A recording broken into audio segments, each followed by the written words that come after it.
Un poste frontière au sud de la Turquie. Nous le traversons pour passer en Syrie, dans l'enclave d'Idlib. Une région coupée du reste du monde. Des hommes en armes qu'il faut filmer avec discrétion. Ils refusent toute interview. Ce sont les rebelles d'Hayat Tahrir al-Sham, un groupe islamiste historiquement lié à Al-Qaïda. Ce sont eux qui contrôlent cette province d'Idlib. C'est le dernier bastion que Bachar al-Assad n'a pas encore repris. C'est aussi l'ultime refuge, jusque dans le stade d'Idlib, pour des milliers de réfugiés qui ont fui les combats. Qu'est-ce qui va nous arriver? Regardez cet enfant. Pour les gens du régime de Bachar al-Assad, c'est un terroriste, un ennemi à abattre. Voilà pourquoi ils ont bombardé mon village.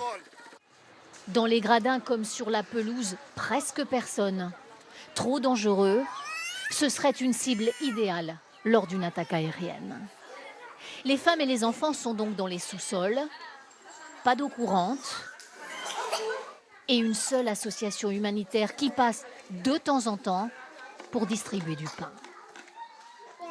J'ai dû changer 7 fois de campement en fonction de l'avancée des troupes du régime. Mes enfants sont malades, je suis enceinte et je saigne beaucoup. C'est terrible. Il faut imaginer la même histoire racontée dans chacune de ces tentes. Du bleu à perte de vue sur les collines d'Idlib. Près d'1 million de réfugiés arrivés ces 3 derniers mois, installés dans ces immenses camps, mais aussi sur le bord des routes, dans les champs, entre les oliviers et les troupeaux de moutons. Sous cette tente, 4 générations. La grand-mère, la mère, ses filles et leurs enfants. Si je mange un morceau de pain, je n'en prends qu'un petit peu. Et ce n'est pas grave si j'ai faim, car ce sont d'abord les enfants qui doivent manger. Très peu d'organisations humanitaires internationales sont présentes à Idlib, trop dangereux, car ici les infrastructures civiles sont des cibles. Cet hôpital est encore debout, un miracle, selon ce médecin.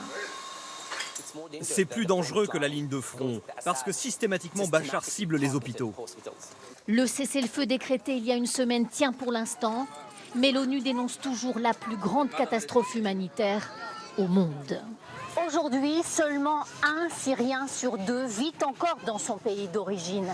10 ans de guerre ont jeté sur les routes et dans ces camps des milliers de personnes. 80% d'entre elles sont des femmes et des enfants.